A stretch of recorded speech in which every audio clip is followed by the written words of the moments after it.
लोग इस बात का जवाब दें कि क्या ये वीडियो इस तरह की आना सेंस रखता है। मैं तुम्हें तलाक देता हूँ, मैं तुम्हें तलाक देता हूँ, मैं तुम्हें तलाक देता हूँ। भाइयों के सामने तुम्हें तलाक दी है, आज के बाद मेरे सामने नहीं होगी। अगर आप वीडियो बनाएं, आप प्रूफ रखें, अपने पास रखें, जब कल को कोई बात हो आप कानूनी तौर पर उसको पेश करें। उसको मीडिया का हिस्सा बनाने की क्या जरूरत है कि इस दरिंदे से मुझे बचाया जाए।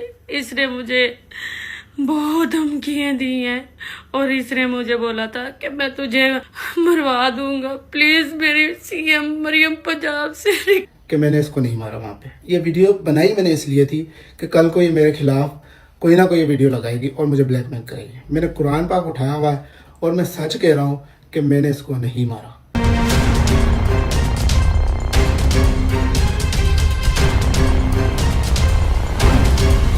अस्सलाम वालेकुम व्यूअर्स, आप देख रहे हैं एक्सपोज हब और मैं हूं आपकी होस्ट अनहर मोइन। इस वक्त मैं बात करने जा रही हूं टिकटॉक की एक नई तूफान बदतमीजी का। जी हां, अली हैदराबादी ने अपनी वाइफ को डिवोर्स देने के बाद वो वीडियो सोशल मीडिया पे वायरल कर दी। मैं तुम्हें तलाक देता हूँ, मैं तुम्हें तलाक देता हूँ, मैं तुम्हें तलाक देता हूँ। भाइयों के सामने तुम्हें तलाक दी है, आज के बाद मेरे सामने नहीं होगी। जिसके बाद ज़ैनब, जो कि पिछले 3 साल से उनके साथ व्लॉग बनाती आ रही थी, जिनकी शादी सोशल मीडिया पे बहुत वायरल रही, पूरी शादी के व्लॉग्स बनाए गए। और उसके बाद जाहिर बात है कि जब रोज़मर्रा के व्लॉग्स बनेंगे, चीज़ें बनेंगी, तो तलाक की वीडियो भी तो फिर सोशल मीडिया पर आएगी। मैं तुम्हें तलाक देता हूँ, मैं तुम्हें तलाक देता हूँ, मैं तुम्हें तलाक देता हूँ। भाइयों के सामने तुम्हें तलाक दी है, आज के बाद मेरे सामने नहीं होगी। और जैसा कि हमने उसके बाद ज़ैनब का बयान सुना कि जिसमें वो कह रही है कि जी अली हैदराबादी बहुत सारी शादियां कर चुके हैं सिर्फ पैसे की लालच में, और अपने फेम को जो है वो बेचते हैं, उनसे पैसे भी लेते हैं। और 3 साल से वो ज़ैनब के घर में रह रहे थे, ज़ैनब का खा रहे थे, ज़ैनब का पी रहे थे, ज़ैनब के पैसे यूज़ कर रहे थे, ज़ैनब के घर में व्लॉग्स बन रहे थे, लेकिन लोगों के सामने वो उनको जलील करते थे, बदतमीजी करते थे, जिससे वो डिप्रेशन में जा चुकी थी और बहुत ज़्यादा जो है वो इंसल्टिंग ह्यूमिलेशन हो रही थी। जिसके बाद आज ये तलाक की वीडियो बनाकर अली हैदराबादी ने उनको बेसिकली आज़ाद कर दिया। लेकिन उसी दौरान उन्होंने ये भी कहा, उनके हाथ पे पट्टी बंधी हुई थी, और उन्होंने कहा कि जी अली हैदराबादी ने मेरी उंगली भी तोड़ दी कि इस दरिंदे से मुझे बचाया जाए। इसने मुझे बहुत धमकियां दी हैं और इसने मुझे बोला था कि मैं तुझे इतनी मेरे पास फैन फॉलोइंग है कि मेरी स्ट्रॉन्ग, मेरे पास ऐसी पार्टीज हैं कि मैं तुझे ना मरवा दूंगा। प्लीज मेरी सीएम मरियम पंजाब से रिक्वेस्ट है, मुझे तहफ़्फ़ुज़ दिया जाए। अब ये पोस्टें धड़ाधड़ सोशल मीडिया पे वायरल हो रही थी, जिसमें कुछ देर पहले ही अली हैदराबादी का बयान सामने आता है, जिसमें उन्होंने हाथ में कुरान पकड़ा हुआ है और वो कह रहे हैं कि जी मैंने उसकी उंगली नहीं तोड़ी है, मैंने वीडियो इसीलिए बनाई थी कि कल को ये लोग मुझ पर इल्ज़ाम लगाएंगे कि मैंने कोई मार पीट की है, जबकि इन्होंने मेरा सामान जो है वो बाहर रखा हुआ था और फिर मैंने वहाँ पे डिवोर्स दी। डिवोर्स की वीडियो इसीलिए बनाई ताकि मैं सामान लेकर बासानी जा सकूँ और कल को ये मेरे पे इल्ज़ाम ना लगाए। और मैंने कोई मार पीट नहीं की, बल्कि वीडियो के दौरान मार पीट भी उन्होंने खुद से स्टार्ट की। तब देखा कि मेरे खिलाफ वीडियोस लगाई जा रही हैं ज़ैनब के अली ने मुझे उंगली तोड़ दी है, मेरा हाथ तोड़ दिया है, ये वो। देखें वो जो वीडियो वायरल हुई है ना तलाक वाली, उसमें आप देख सकते हैं कि मैंने इसको नहीं मारा वहाँ पे। ये वीडियो बनाई मैंने इसलिए थी कि कल को ये मेरे खिलाफ कोई ना कोई वीडियो लगाएगी और मुझे ब्लैकमेल करेगी। मैंने कुरान पाक उठाया हुआ है और मैं सच कह रहा हूँ कि मैंने इसको नहीं मारा। अब बात यह है कि किस तरफ जा रहा है माशरा, कि हमें घर की एक एक डिटेल्स पता होनी बहुत ज़रूरी है कि इस वक्त शादी हो चुकी है, इस टाइम वो खा रहे हैं, पी रहे हैं, नहा रहे हैं, सो रहे हैं, जा रहे हैं, गा रहे हैं। ये तमाम चीज़ें जो है वो हमें देखना हमारे लिए बहुत ज़रूरी हो चुका है। ऐसे में जारी बात है कि फिर तलाक देखना भी ज़रूरी है। अगर कोई अपनी बाप की मरग का व्लॉग बना सकता है तो फिर तलाक का व्लॉग भी बना सकता है, और व्लॉग बनाने के बाद जारी बात है इस फेम में इजाफा भी बहुत होगा, क्योंकि हमारा फेम तो इसी तरह चलता है। जब तक कि हम टिकटॉक पर आकर या मीडिया पर आकर, किसी भी सोशल मीडिया प्लेटफॉर्म पर आकर एक आधी चवल नहीं मारेंगे ना, हम वायरल नहीं हो सकते। हम इसी तरह वायरल हो सकते हैं कि हम कोई अलग से कोई हट के चीज़ दिखाएं कि जिसमें हम अपनी ज़ातियात को इस हद तक डिस्कस कर लें कि पूरी दुनिया उसका मातम करना शुरू हो जाए, हाय हाय नहीं इन्हों की तलाक होगी। ये हिसाब किताब चल रहा है हमारा।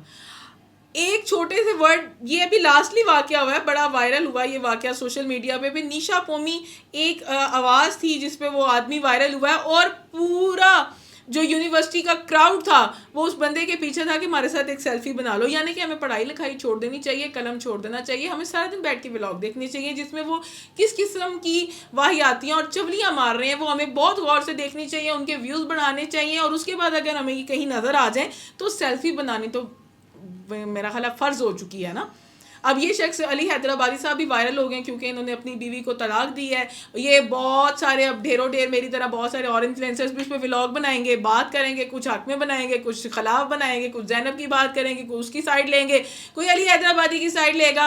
और at the end Ali Hyderabadi साहब को एक मिलियंस ऑफ व्यूज़, ज़ैनब को मिलियंस ऑफ व्यूज़ मिलेंगे, ये एक और अपना चैनल बनाएंगे। और उसके बाद अगर ये किसी भी इदारे में जाएंगे तो फिर सेल्फीज़ के लिए लोग इनके पीछे आएंगे। ये हमारा माशरा चल रहा है, ये हमारी ज़हनियत हो चुकी है।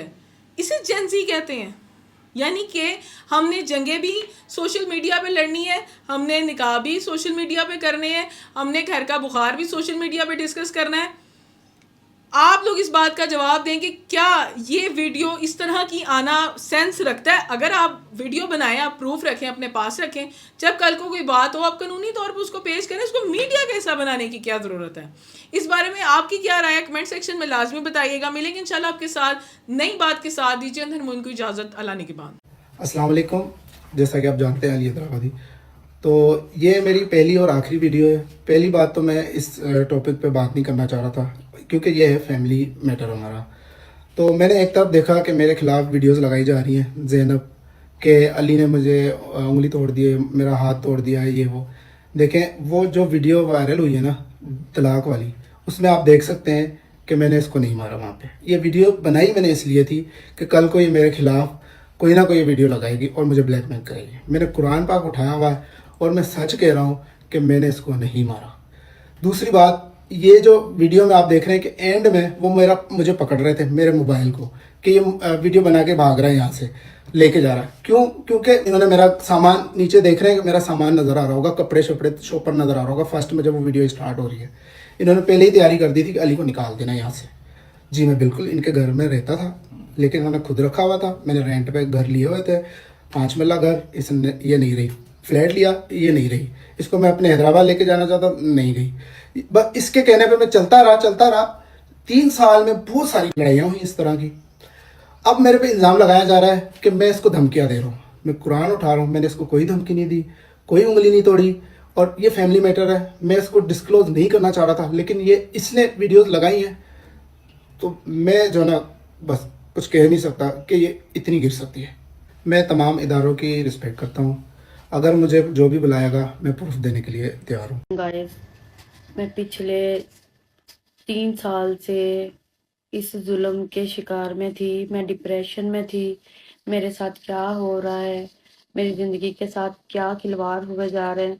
मुझे डिप्रेशन दिया जा रहा है। 3 साल से मुझे कंटिन्यू मारना पीटना, लोगों के सामने बेइज्जत करना।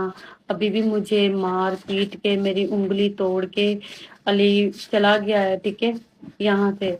और मैं इसका जुल्म बर्दाश्त करती रही। एक लड़की, एक औरत कब तक इतना जुल्म बर्दाश्त करे? आप लोग बताओ। मैं इसके प्रूफ देने के लिए तैयार हूँ। इसने जितना मुझे जलील किया है, इसने मेरा सिर्फ और सिर्फ पैसा खाया है, मेरे घर रहता रहा है, मैंने इसको इज्जत बख्शी, इसको सारा टोटल चेंज किया, पर इसने मुझे जलील किया। इसने सबके सामने मुझे जलील किया। मैं इसका जुल्म बर्दाश्त करती रही। मुझे ये डिग्रेड करता रहा, मुझे ये धमकियां देता रहा, मैं तुम्हें छोड़ूंगा, तुम जलील हो जाओगी, ये वो। पर मैंने कहा इस बार मुझे स्टैंड लेना है। कब तक मैं चुप रहूं? ये 4 लोगों की खातिर, ये दुनिया की खातिर मैं कब तक इसका जुल्म बर्दाश्त करती रहूं? मेरे अल्लाह और रसूल ने जो बोला है ना, मुझे वही पसंद है, मुझे उसी की रजा में जीना है। आखिर मैंने स्टैंड लिया। ये चीज मैं पिछले 3 साल से बर्दाश्त कर रही हूँ। जितना जुल्म हुआ है ना, एक एक चीज मैं बयान करूँ ना आप लोगों को, तो आप लोगों ने कहना है कि इसकी ये रियलिटी है, इसका ये सच है। और अभी भी ये देखो, ये अभी भी मेरी उंगल तोड़ के गया है, ठीक है, अभी भी, ठीक है। ये देखो लाल लाल हुई पड़ी है। ये देखो, ये सारी तोड़ के किया है, ठीक है। और इसने मुझ पे शदीद जुल्म किया है, इंतहा का जुल्म किया है। आप लोग बताना, मैं इसकी चीजें सामने लेके आऊंगी ना तो पूरी दुनिया ने इसके ऊपर थू थू करनी है, बट अभी भी मैं स्टिल चुप हूँ। इंसाफ अल्लाह करने वाला है, अल्लाह इसके साथ इंसाफ ऐसा करेगा, ये जिंदगी में लड़कियों को यूज करके व्यूज कभी नहीं लेगा। लाइफ पे ये गिफ्टर फंसाता है जितनी भी लड़कियां हैं कि ज़ैनब मुझे सपोर्ट नहीं होती, मैं क्या करूं, मुझे लड़कियां फंसानी पड़ती हैं, मुझे ऐसे सपोर्ट नहीं कोई करेगा। मैं कैसे बर्दाश्त करती रही हूँ, आप लोगों को नहीं पता। ये इसने मुझ पे कितना जुल्म किया, इसने उनसे बातें करनी, उनसे कांटेक्ट लेने, उनको फंसाना। ठीक है, आपको सपोर्ट नहीं हो रही, आप लड़कों के साथ प्ले करो। मैंने एक बीवी होते हुए पहले 4 बीवियां छोड़ी हैं, फिर 100 लड़कियों, हजारों लड़कियों के साथ अफेयर है, फिर उन लड़कियों को, छोटी बच्चियों को फंसाने की कोशिश करता है। इस दरिंदे से बचो, कोई व्यूज, कोई फॉलोअर, इसको कोई पूछता तक नहीं है। इस छपड़ी को सारा बनाने वाली ज़ैनब है। ज़ैनब ये जब था इतने से घर में रह रहा था, इतने से घर में जब ये मुझे मिला, इसने मेरा घर, गाड़ी, सब पैसा मेरा देखा और इसने मुझे मैसेज किया इंस्टाग्राम पे और मुझे फंसा के, मेरा पैसा लूट के, मेरा खा के, अब मुझे धमकियां दी थी कि ये मैं तुम्हारा घर भी लूंगा, तुम्हारी गाड़ियां भी लूंगा, तुम्हारा पैसा भी लूंगा, और तेरा कोई भाई आया, तुम्हारी माँ आई, कोई भी आया ना, मैं इधर किसी को घुसने नहीं दूंगा। तो आप खुद सोचो कि ये किस तरह का पागल मेंटल इंसान के साथ मैं रहती रही हूँ। मैं डिप्रेशन में रही हूँ 3 साल।